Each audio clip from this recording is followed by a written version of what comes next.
Cilj konferencije pod nazivom Razvoj zdravstva u Federaciji Bosne i Hercegovine i perspektive je identificirati potencijale, mogućnosti, pozitivne prakse, probleme i rješenja u svrhu razvoja zdravstvenog sistema u Federaciji. Stručnjaci iz zdravstvenog sektora su kroz niz predavanja i panela razgovarali o tome kako stvoriti najbolje uslove za očuvanje i unapređenje zdravlja, kako efikasnije integrisati procese unutar zdravstvenog sistema, te kako na najbolji način informatizirati zdravstveni sistem prema primjeru dobrih praksi.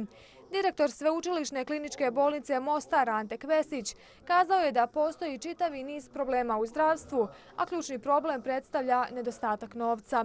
Problem je što u ovoj državi ovakvoj kakva je ne postoji proračunska stavka koja se zove zdravstvo i jednostavno se onda to ne da zakrpati. Evo mi 20 godina improviziramo, provlačimo. Ja se nadam da će ova konferencija ponuditi nekakva normalna rješenja koja će zaštititi sustav, da ne ovisi o pojedincima.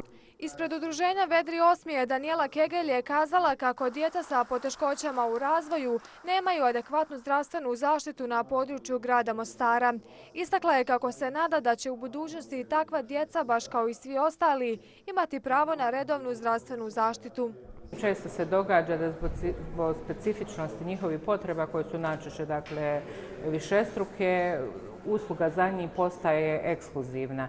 Neke od tema o kojima se govorilo na konferenciji su decentralizacija, integracija i ljudski resursi u zdravstvu, javno zdravstvo, saradnja Sveučilišne kliničke bolnice Mostar i Medicinskog fakulteta Sveučilišta u Mostaru, izazovi transplantacijske medicine, te sekundarna i tercijalna zdravstvena zaštita i perspektiva Sveučilišne kliničke bolnice Mostar.